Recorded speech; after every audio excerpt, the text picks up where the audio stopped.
Vamos nuevamente a nuestro móvil. Allí está el senador Federico Pinedo con nuestra compañera Carla Ricciotti. ¿Cómo estás, Carla? Te saludo nuevamente.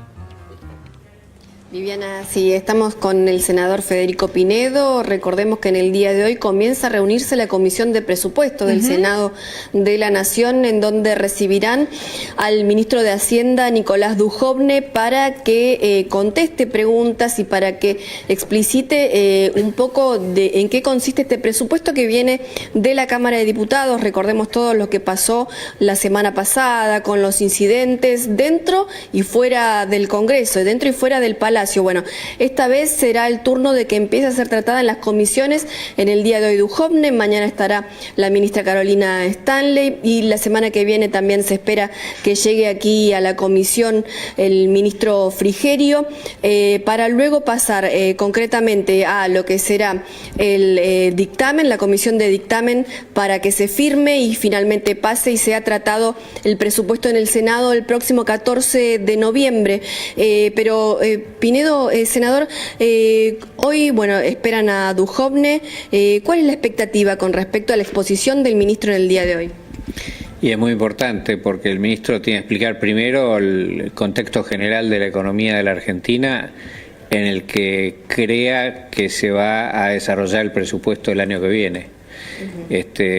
Así que eso es un aspecto importante.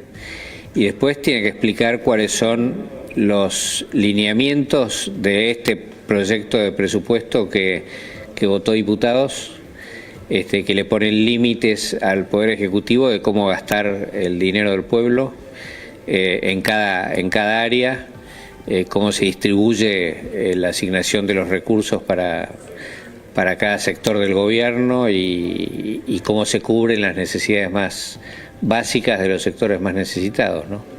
Ahora, con respecto, o comparando, mejor dicho, lo que fue en diputados, ¿en el Senado tendría un camino más allanado para la aprobación de este presupuesto? Sabemos que desde el gobierno se anunció que se hicieron varias concesiones, que hubo muchas modificaciones que inclusive fueron impuestas por los propios senadores. ¿Cómo se ve esto de cara a la sesión el próximo 14? Bueno, el Senado lo que hizo fue tener una participación activa en la discusión que hubo en diputados. Sí. A través de distintos senadores de la oposición y del oficialismo hemos podido participar de esas discusiones que fueron llevando al presupuesto que votó diputados, que eran discusiones con los ministros, con los gobernadores de distintas provincias, y con los senadores que hacían aportes, que pedían que se tomen determinadas decisiones, y eso se fue incorporando al texto que el diputado finalmente aprobó. Así que el Senado ya tiene una mirada profunda sobre qué es lo que aprobó diputados y qué es lo que tenemos que considerar nosotros. Así que ese aspecto yo creo que la mayoría del Senado va a considerar que está cubierto por su propia participación en esas instancias de debate, ¿no? Y después, bueno, hay otros proyectos de ley que han venido junto con el presupuesto, que son los proyectos impositivos, algunos de los cuales ya se ha anticipado que pueden tener algún tipo de debate, como el impuesto a los bienes personales, que sancionó diputados, un aumento del impuesto a los bienes personales, y acá hay sectores de la oposición, del peronismo, que quieren hacer modificaciones a eso. Así que es un tema que tenemos que discutir y que estamos absolutamente abiertos a discutir, porque la verdad es que nosotros lo que nos gustaría es que bajen los impuestos, no que suban. Así que cualquier propuesta de baja va a ser escuchada con beneplácito por nosotros, ¿no? Viviana, te está escuchando el senador Pinedo. Senador, ¿cómo le va? Buen día. Un placer tenerlo con nosotros. ¿Qué tal? ¿Cómo te va? Un placer. Bueno, igual. Proyecto por demás polémico. Hemos visto todo lo que ha ocurrido desde que se anunció, ¿no es cierto? Pero me parece que uno de los puntos que también generó mayor polémica fue el de bienes personales, ¿verdad? ¿Usted también lo sintió así? Bueno, es el que estaba mencionando recién.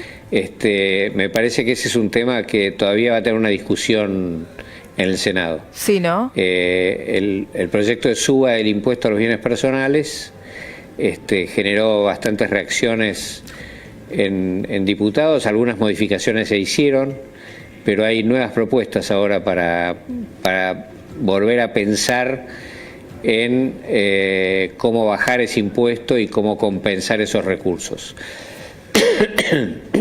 Hay una propuesta de la oposición que consiste en bajar el impuesto ese a los casos de vivienda, de inmuebles que se utilicen para vivienda personal del que tiene que pagar el impuesto, que se busca que no paguen impuesto a la riqueza, que es el impuesto a los bienes personales, porque el piso del impuesto es muy bajo, son $50.000, y en la Ciudad de Buenos Aires el precio por metro barato será de $2.000, y eso significaría que pagaría impuesto un departamento de 25 metros.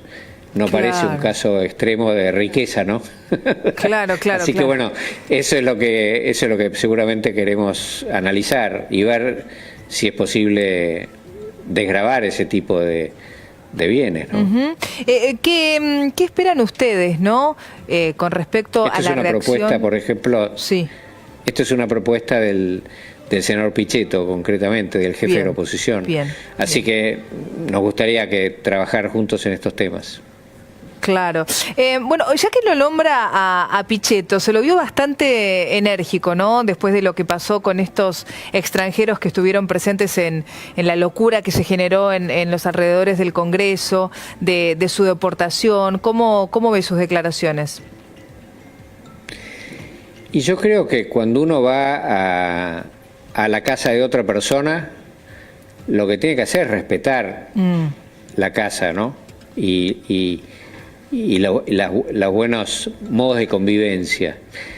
Y lo mismo pasa en los países, ¿no? Es bastante indignante ver episodios como el vergonzoso episodio del día que se trató el presupuesto, en donde había gente que estaba rompiendo todo del patrimonio público para tirarle piedras al Congreso de la Nación, y otros tratando de suspender una sesión del Congreso que representa la democracia argentina. Y el hecho de que hayan participado activamente extranjeros en este tema es, desde el sentido común, bastante inaceptable, ¿no? Entonces, nosotros podemos recibir gente porque somos generosos, porque conocemos el drama que viven los que padecen la dictadura venezolana.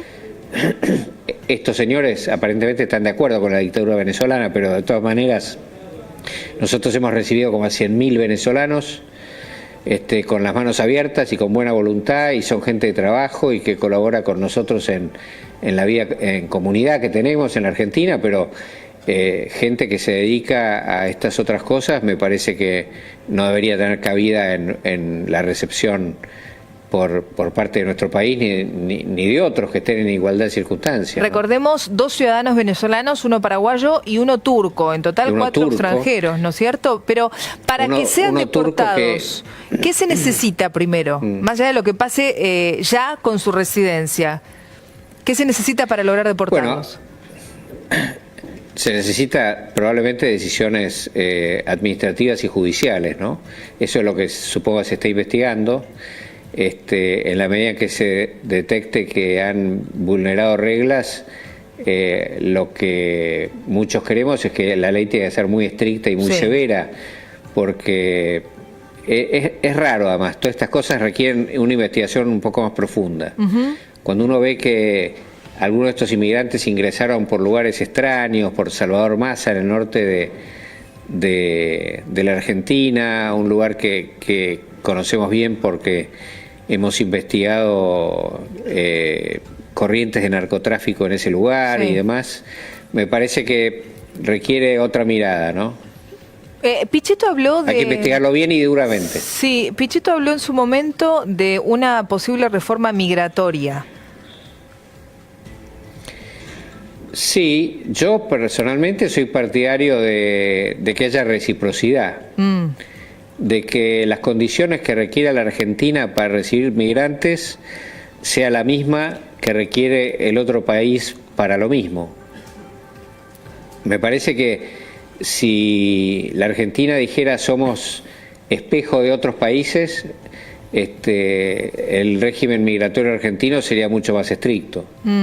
Senador, por último, y agradeciéndole su tiempo, quería preguntarle su opinión sobre la elección de Jair Bolsonaro como nuevo presidente de Brasil, pero fundamentalmente de las palabras de quien puede llegar a ser su futuro ministro de Economía al hablar del Mercosur, ¿no? Y que para Brasil el Mercosur no es prioridad. Yo creo que se requiere un diálogo serio y de alto nivel político entre los dos gobiernos. Me parece que nosotros hemos construido con Brasil una relación estratégica muy importante y me parece que el corazón de un desarrollo de política exterior de toda América del Sur, eso, ¿no? Y de América Latina también. Y entonces me parece que eso es más complejo, más profundo, más denso, más pesado que una declaración que no sé exactamente cómo fue dicha, ni dónde, ni cómo, ni cuándo, pero me parece que vamos a tener una buena conversación. Estaba yo en la reunión de gabinete cuando el presidente Macri se retiró un ratito para tener la conversación con Bolsonaro, sí, antes de la elección. Lo había llamado Bolsonaro y ahí Bolsonaro lo que le transmitió al presidente fue la voluntad y decisión de construir desarrollo y política en conjunto con la Argentina, ¿no? Que es un poco lo contrario de esa declaración, que hay que ver en qué contexto se dice y qué fin tiene, ¿no? Porque la verdad es que yo creo que el acuerdo de Mercosur es absolutamente relevante. Ahora, junto con Brasil, nosotros también creemos, con Brasil, con Paraguay, con Uruguay, nosotros pensamos que tenemos que tener políticas que le abran más oportunidades a los habitantes del Mercosur en otros países, ¿no? Tenemos que confluir hacia economías más abiertas y más competitivas y más productivas, como las que tienen todos los países del Pacífico, con los que tenemos una buena conversación, que son Chile, Perú, Colombia y México, que tienen una cosa que se llama la Alianza del Pacífico, que son otros 200 millones de personas, y eso hay que ir confluyendo para generar unidad latinoamericana, y no, el camino no es el aislamiento, así que espero que podamos trabajar juntos con Brasil en ese sentido. Casi diría que creo que vamos a trabajar juntos con Brasil en ese sentido. Gracias, senador, por su tiempo. Gracias, Carla, también. Y, por supuesto, vamos a estar atentos a lo que ocurra a partir de las 15 allí en el Senado con este proyecto de presupuesto para el próximo año. Muchísimas gracias. Gracias a ustedes. Un abrazo. Gracias, senador, y gracias también a Carla, nuestra compañera que está trabajando allí en vivo.